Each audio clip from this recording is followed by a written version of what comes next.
നമസ്കാരം. കേരള ടൈംസ് വാർത്തകളിലേക്ക് സ്വാഗതം. ആയത്തുള്ള അലി ഖമേനിയുടെ ഭൗതിക ശരീരം സംസ്കരിച്ചു.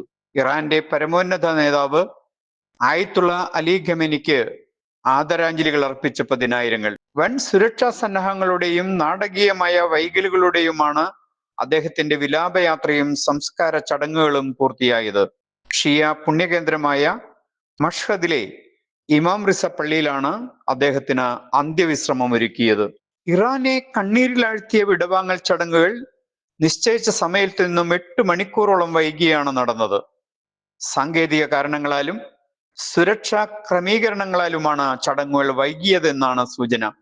പരമോന്നത നേതാവിനെ അവസാനമായി ഒരു നോക്കു കാണാൻ പുലർച്ചെ മുതൽ തന്നെ ലക്ഷക്കണക്കിന് ജനങ്ങളാണ് തെരുവുകളിൽ തടിച്ചുകൂടിയത്. തലസ്ഥാനമായ ടെഹ്റാനിൽ നിന്നും ഖമേനിയുടെ ഭൗതിക ശരീരം വഹിച്ചുകൊണ്ടുള്ള പ്രത്യേക വിമാനം കർശന സുരക്ഷാ വലയത്തിലാണ് മെഷ്ഹദിൽ എത്തിച്ചത്.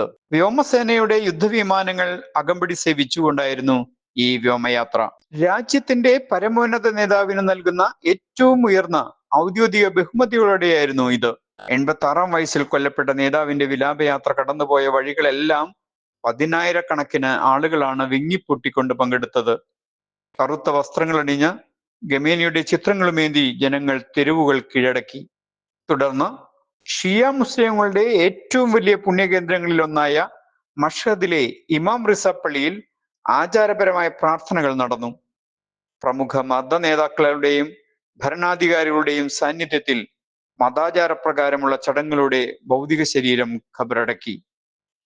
ആയത്തുള്ള അലി ഖമേനിയുടെ വിയോഗത്തോടെ ഇറാൻ രാഷ്ട്രീയത്തിലും മിഡിൽ ഈസ്റ്റിലും വലിയൊരു യുഗത്തിനാണ് അവസാനമായിരിക്കുന്നത്. പുതിയ നേതാവിനെ തെരഞ്ഞെടുക്കുന്നതടക്കമുള്ള രാഷ്ട്രീയ നീക്കങ്ങളിലേക്ക് രാജ്യം ഇനി കടക്കും. News desk, Kerala times daily.